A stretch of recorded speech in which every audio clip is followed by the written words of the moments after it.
Hey everybody, welcome to this week's blog and video. Somehow over the years, several things that were unhealthy for me became a way of life and natural for me. Over the past several weeks, I've shared with you things that I had to quit on my journey to a better life. And I just want to recap some of them. I quit needing to be right all the time. I quit talking down to my wife. I quit drinking alcohol. I quit blaming other people for my problems. I quit blaming myself for the death of our son Kyle Jr. I quit blaming my wife for the death of our son Joey. I quit blaming God for our son's deaths. I quit hanging out with the wrong people, and I quit cussing. Well, most of the time. But I didn't quit quitting the good things.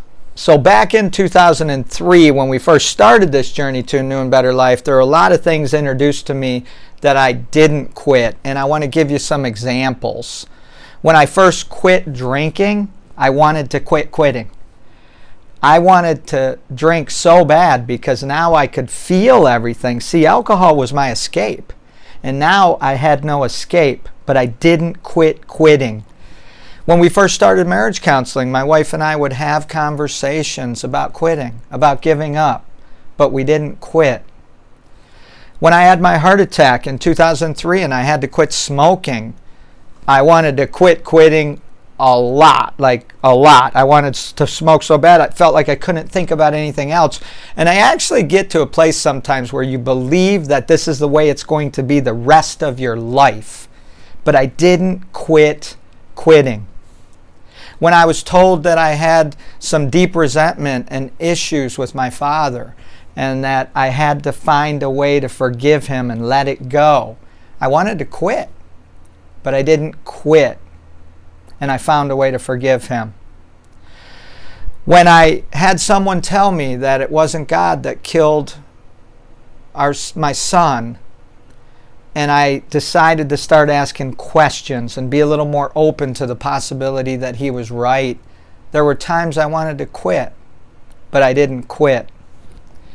And when I first tried to quit cussing, that didn't go so well. There was a time when I knew I wanted to clean up my language, so I went to this great friend of mine that I fished with and I said, hey, I've got an idea.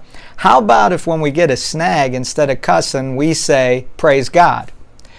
And so my buddy and I, we decided to do this. And in the beginning, this is what it would look like as we're fishing along, and suddenly I would get a snag, and immediately I'd go, oh, praise God.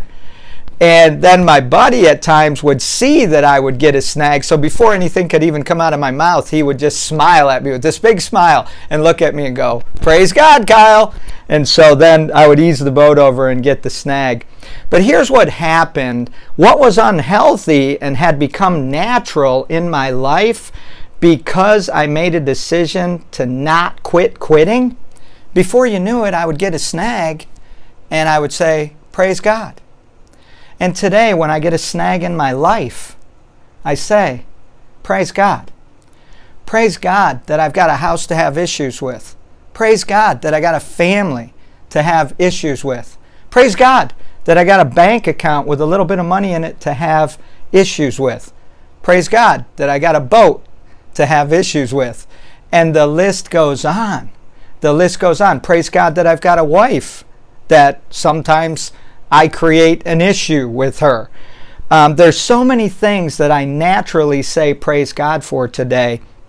So when we want to change something that's unhealthy and become natural to us in our life, don't quit quitting the good things. What is it this week that you want to quit?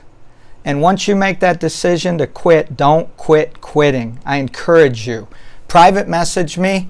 I'd like to know what you'd like to quit quitting. Go out this week and make it a change week. God bless you guys.